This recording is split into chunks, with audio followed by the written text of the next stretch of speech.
오늘의 말씀은 바벨은 무너지고 교회는 세워지고 라는 말씀으로 여러분에게 말씀 전하겠습니다. 하나님은 사랑이십니다. 오늘 사랑이신 하나님께서 여러분을 예배 가운데 불러주셨는데요, 주님께서 여러분의 영혼 가운데 주님의 말씀을 심어주시고 많은 열매를 맺힐 수 있도록 주님께서 역사하여 주시기를 예수 그리스도의 이름으로 축원합니다. 기도를 열심히 하고 큰 능력을 받은 수도사 한 분이 계셨습니다. 숲속을 지나가는데 까마귀가 들쥐를 잡아먹으려는 것을 발견했습니다. 수도사는 위기가 처한 쥐가 불쌍하여 까마귀를 쫓아버리고 쥐를 살려주었죠. 그런데 그 쥐가 고양이란 놈에게 날마다 쫓기며 산다는 것을 알게 되었습니다. 그래서 수도사는 하나님께 간절히 기도하여 그 쥐가 개가 되도록 만들어 주었습니다. 강아지가 되면 쫓기는 신세를 면하게 될 줄 알았습니다. 하지만 쥐는 강아지가 되었지만 그때부터 호랑이에게 꼼짝 못하고 쫓겨다녔습니다. 수도사는 너무 불쌍하여 이번에도 간절히 기도했습니다.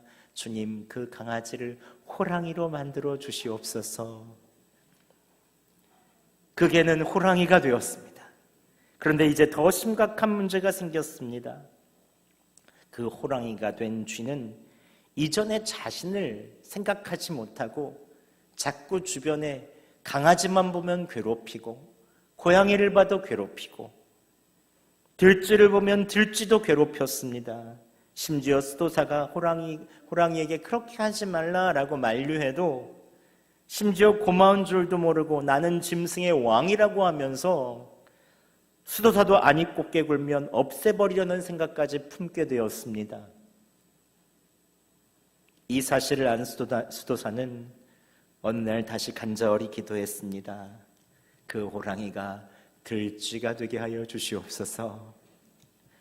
다시 그 호랑이가 원래의 모습인 들쥐로 돌아가게 해서 그 들쥐는 죽을 때까지 수풀과 들판을 헤매며 쫓기는 신세가 되었다는 이야기입니다.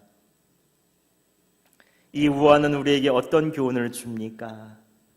우리의 원래의 모습을 잊어버리면 마음이 높아지고 교만해지기 쉽다는 것입니다. 인간은 원래 어떤 모습입니까? 오늘 성경 본문은 인간이 원래 어떤 모습인지를 잘 설명해 줍니다. 홍수 이후 노아의 세 아들 셈, 함, 야벳으로부터 사람들이 온 땅에 퍼졌습니다. 창세기 10장은 바로 전장인 10장은 세 아들의 후손들이 각기 언어와 종족과 나라대로 흩어졌다고 설명합니다. 10장 5절에 야벳의 아들들이 각기 언어와 종족과 나라대로 바닷가 땅에 흩어졌고 10장 20절에 함의 자손들이 그 족속과 언어와 지방과 나라대로 흩어졌다고 말합니다. 또 10장 31절에 셈의 자손들도 그 족속과 언어와 지방과 나라대로 흩어져 살았다고 말합니다. 그런데 여러분, 곰곰이 생각해보면 이상한 부분이 있습니다.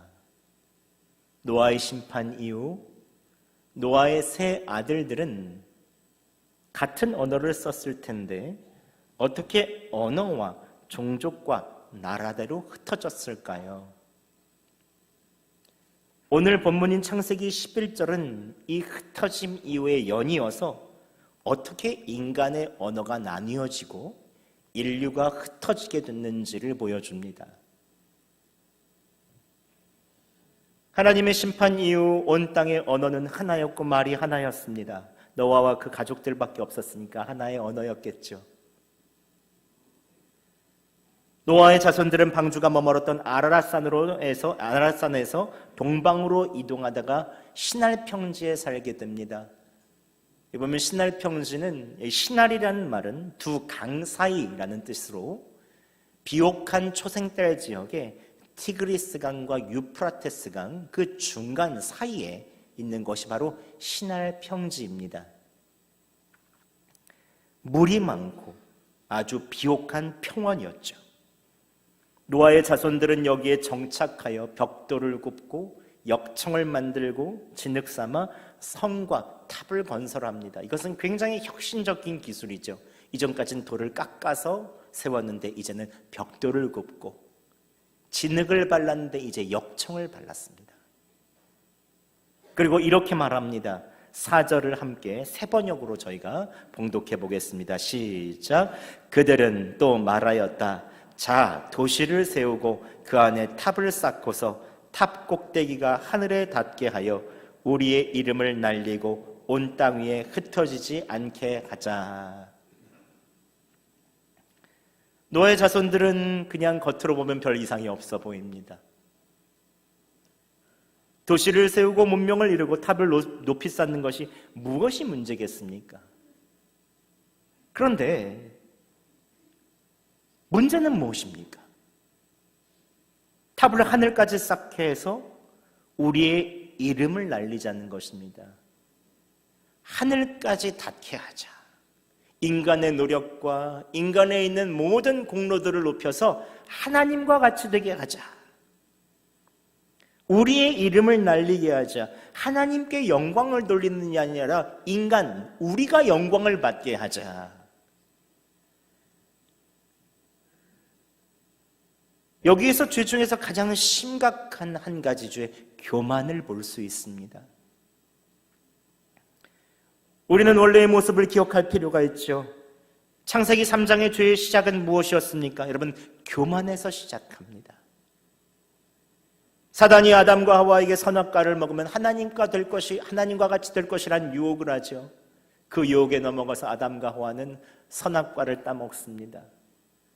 선과 악을 알면 좋을 줄 알았지만 선과 악의 기준이 사람이 되므로 힘 있는 자가 선이 되고 힘이 약한 자가 악이 되었습니다. 그때부터 온 세상은 죄와 전쟁으로 물들게 되었습니다. 교만은 죄의 시작이며 하나님께서 가장 싫어하는 태도죠. 그런데 인간은 죄가 어디서부터 들어왔는지를 잊어버리고 다시 바벨탑을 쌓고 있습니다. 하나님까지 이르자. 우리의 이름을 내자. 하나님께서는 하늘에서 내려오셔서 사람들이 건설하는 성읍과 탑을 보러 내려오십니다. 여러분, 하늘에서 맨 처음에 내려보시는 그 탑은 어떻게 보였을까요?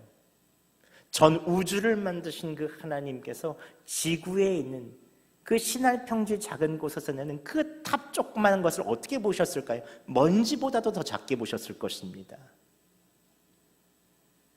그러나 피조물인 인간이 다시 교만으로 파멸로 치닫는 것을 보시고는 안 되겠다고 생각하셨습니다. 하나님께서 내려오셔서 보시며 이렇게 말씀하시죠. 7절에 이렇게 말씀하고 있습니다. 자, 우리가 내려가서 그들이 거기에서 하는 말을 뒤섞어서 그들이 서로 알아듣지 못하게 하자. 하나님께서는 인간의 언어를 혼잡하게 하시고 사람들을 지면에 흩으십니다. 그 장면을 한번 상상해 보시죠. 갑자기 탑을 쌓던 사람들이 말이 통하지가 않습니다. 벽돌을 가져다가 달라고 해도 샬라. 예? 역청을 바꾸려고 해도 역청 좀 가져라 샬라. 심지어 집에 돌아가도 아빠는 독일어, 엄마는 스페인어, 아들은 그리스어, 딸은 중국어. 서로 통하지가 않습니다. 언어는 혼잡하게 되었고 알아들을 수가 없게 되었죠. 건설은 중단되고 사람들은 온 땅에 흩어졌습니다. 그래서 그 성의 이름은 혼잡하게 하다라는 뜻인 바벨로 불리게 되었고, 오늘날까지 이 바벨탑, 인간이 그 바벨에서 쌓은 그 하늘까지 쌓으려고 하는 그 탑은 교만의 대명사로 불리우죠. 여러분, 무엇 때문에 인간의 언어가 혼잡해지고 흩어지게 된 것입니까? 인간의 교만 때문입니다. 인간이 내가 어떤 존재인지 잊어버리고 하나님 없이도 살 수 있다고 생각하는 순간 인간은 교만해집니다. 교만은 언어가 혼잡하여 서로 불통하게 하죠. 사람을 흩어지게 합니다. 그런데 오늘날도 세계 곳곳에서 우리 주변에서 사람들은 계속해서 바벨탑을 세웁니다. 가정에도 바벨탑이 세워질 때가 있죠. 가정에서 아버지가 바벨탑을 쌓으면 내 명령대로 해야 된다고, 내 뜻대로 해야 된다고 하는 독불장군이 되어 말이 통하지 않습니다. 어머니가 바벨탑을 쌓으면 내 방식대로 가르쳐야 된다고 계속해서 잔소리를 합니다. 들을 때까지 잔소리를 합니다. 그러니까 온 가족들은 한 귀로 듣고 한 귀로 흘려버립니다. 소통이 되지가 않는 것이죠. 자녀가 바벨탑을 쌓으면 부모를 무시하고 내 맘대로 하다가 결국 후회할 일이 생깁니다. 같은 가정에 있어도 바벨탑을 쌓고 서로 교만하면 말이 통하지 않고 흩어지는 것입니다. 왜 그런 것입니까? 내 방식대로 하려고 하죠. 저는 결혼한 커플들을 만날 때마다 두 가지 말을 권면합니다. 목양실에 오면 맨 처음에 사랑하라. 그러면 그냥 서로 보면서 눈에 그냥 하트가 뿅뿅하고 꿀이 떨어집니다. 웃습니다. 제가 두 번째 말을 하면 표정이 굳습니다. 교만하지 말라라고 말합니다. 그럼 얼굴이 굳어지고 고개는 끄덕이지만 뭔가 수긍하지 못하는 듯하게 보입니다. 그런데 여러분, 신혼부부는 겉으로 좋아 보이나 신혼여행 때부터 싸우고 돌아오는 사람들이 있죠. 왜냐하면 내 방식, 내 뜻을 굽히지 않기 때문에 그렇습니다. 우리 계획이 있어 이렇게 살자, 우리 뜻대로 이렇게 하자, 우리 이렇게 하자. 이렇게만 보면 알콩달콩 잘 살 것 같지만 가만히 들어보면 심각한 문제가 있죠. 부부관계 속에 하나님이 빠져 있는 것입니다. 자신의 힘으로, 자신의 능력으로 잘 살 수 있다고 생각하지만 여러분 한번 생각해 보세요. 같은 이불 속에 누워있는 아내와 남편도 뜻이 다를 때가 얼마나 많습니까? 각자의 방식을 주장하다가 싸울 때가 얼마나 많습니까? 그러면 부부간에 조금씩 바벨탑을 쌓다가 말이 통하지 않습니다. 같이 한 이불 덮고 같은 한 침대에서 자도 마음이 흩어져서 내 방식이 옳다고 얘기하는 것입니다. 이스라엘에 유학하던 목사님께서 한 목동으로부터 양을 칠 때 있었던 이야기를 들으셨다고 합니다.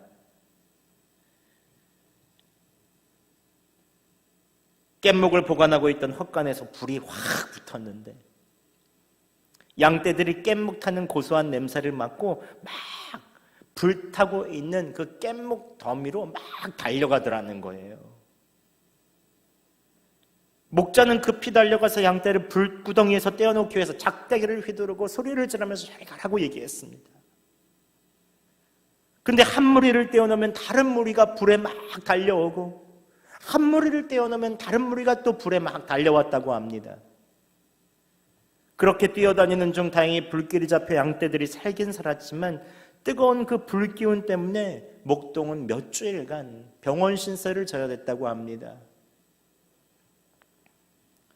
그토록 목자의 음성을 잘 알아듣던 양들이 목자가 작대기를 휘두르며 가로막는데도 왜 불구덩이에 뛰어들었을까요?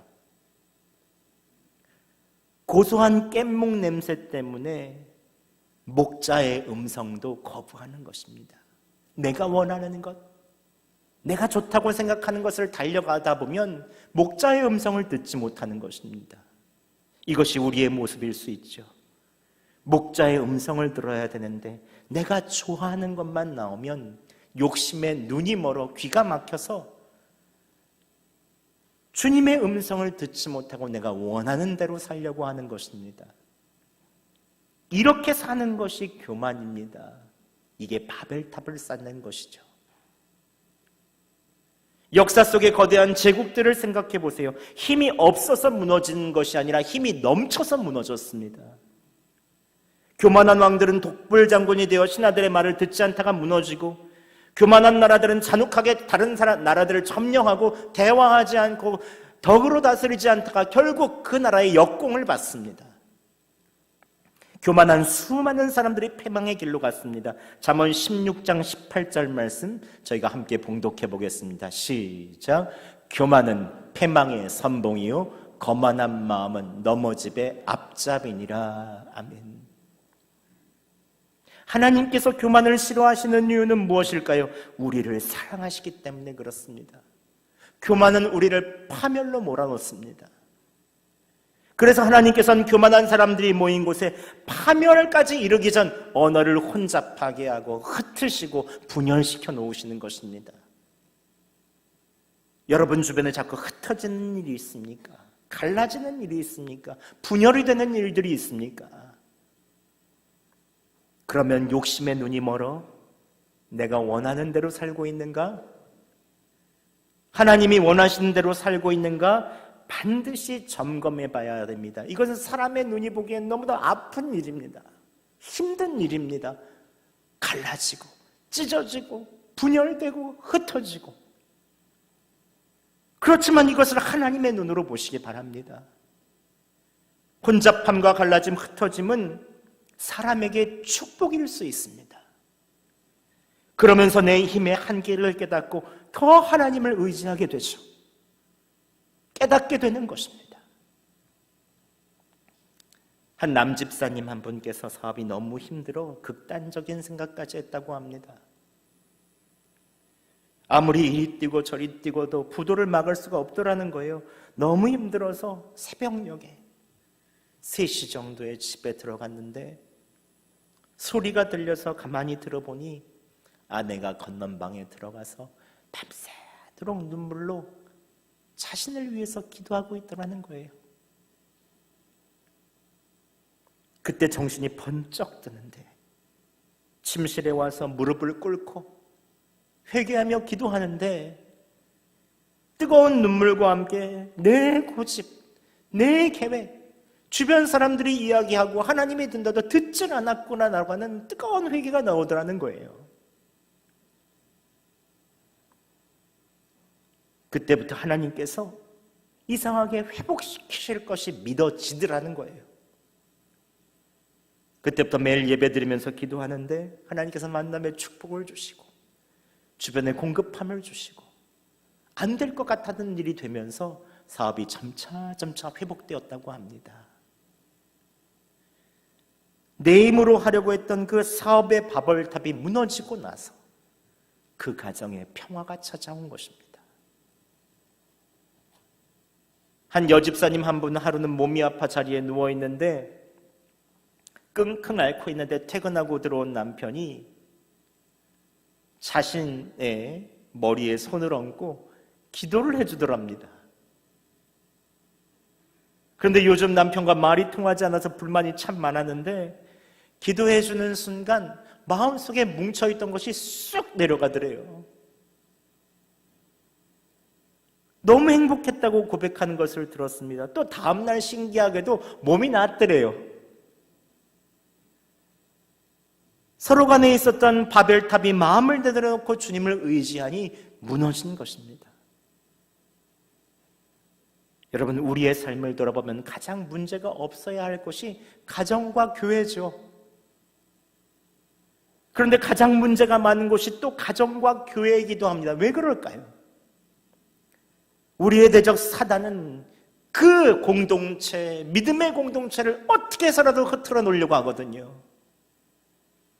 부부싸움이 오래되고 형제들 가운데 오랫동안 불화한다면 여러분, 사람의 문제로 보시지 말고 그걸 영적인 문제로 봐야 될 것입니다. 시어머니와 며느리가 오랫동안 서로 상처를 주고 받고 악화되고 있다면 누가 잘했고 잘못했고 더 이상 따지지 말고 기도하셔야 됩니다. 영적인 문제로 보셔야 합니다. 교회도 나뉘어지고 흩어지고 말이 안 통하고 고집하는 부분이 있다면 빨리 회개하고 돌아봐야 됩니다. 교만한 부분이 있는가? 마귀는 어떻게 해서든 우리가 교만하게 만들지요. 하나님과 상관없이 내 계획과 내 뜻과 내 돈과 내 욕심대로 하게 만듭니다. 여러분, 교만이 무엇입니까? 교만이란 자아충만입니다. 자아충만. 내 뜻과 내 계획이 충만한 것이죠. 하나님과 상관없이 내가 하겠다는 것입니다. 바벨은 교만한 사람들의 모임입니다. 그 모임이 계속되면 결국 망합니다. 그렇게 보면 교만한 사람들은 오히려 망하기 전에 흩어지는 게 축복이죠. 그래야 빨리 깨닫습니다. 그러나 여러분, 겸손은 하나님이 충만입니다. 무엇이건 하나님을 의지하겠다는 태도가 바로 겸손이죠.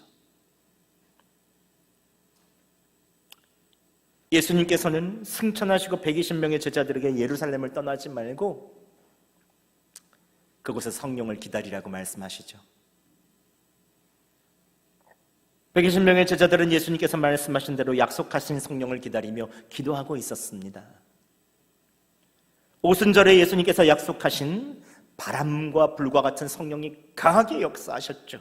그때 놀라운 사건이 일어났습니다. 성령님이 임하시니 외국어를 한 번도 해본 적이 없는 이 제자들이 각자 세 개의 언어로 막 이야기하기 시작했습니다. 그때 명절을 지키기 위해서 세계에서 온 유대인들은 언어가 통하는 것을 보고 이렇게 말합니다. 2장 9절에서 11절까지 제가 세번역으로 한번 봉독해 드리겠습니다. 우리는 바데스 사람과 메데스 사람과 엘람 사람이고 메소포타미아와 유대와 갑바도기아와 본도와 아시아와 부르기아와 밤빌리아와 이집트와 구레네 근처 리비아의 여러 지역에 사는 사람이고 또 나그네로 머물고 있는 로마 사람과 유대 사람과 유대교에 개종한 사람과 크레타 사람과 아라비아 사람인데 우리는 저들이 하나님의 큰 일들을 방언으로 말하는 것을 듣고 있어 라고 말합니다.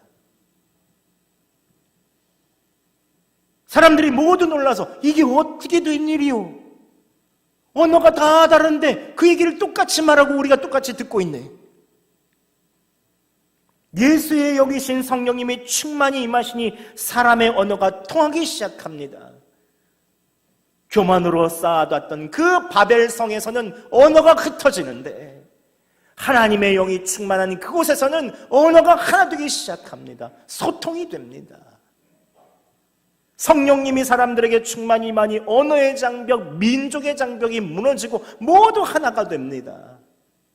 그때 예루살렘에 모였던 세계의 사람들은 예수 그리스도를 믿고 성령을 받았고 그 결과 첫 번째 초대교회인 예루살렘의 교회가 생기죠. 자아가 충만하면 언어가 통하지 않고 흩어지지만 성령이 충만하면 언어가 통하고 교회가 세워집니다. 성령이 충만하면 바벨은 무너지지만 교회는 세워집니다. 교회는 성령의 공동체죠. 성령이 충만해야 됩니다. 그래야 교회는 생명력이 있고 가치가 있게 됩니다. 또한 교회는 예수님이 충만한 공동체죠. 예수님은 누구십니까? 겸손의 왕이시죠. 전능하신 왕이지만 보좌를 버리고 이 땅에 종의 형체를 입고 한 아기로 오셨습니다. 무력한 모습이 되셨습니다. 결국 십자가에 달리시죠. 죽음의 음부에까지 가장 낮은 곳으로 내려가십니다. 3일 만에 부활하셔서 누구든지 예수 그리스도를 믿는 자는 영생을 얻을 수 있다고 하는 구원의 약속을 주셨죠.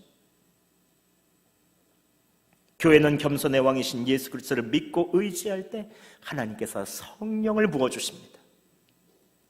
교회는 성령의 공동체며 예수님이 충만한 공동체며 겸손의 공동체죠.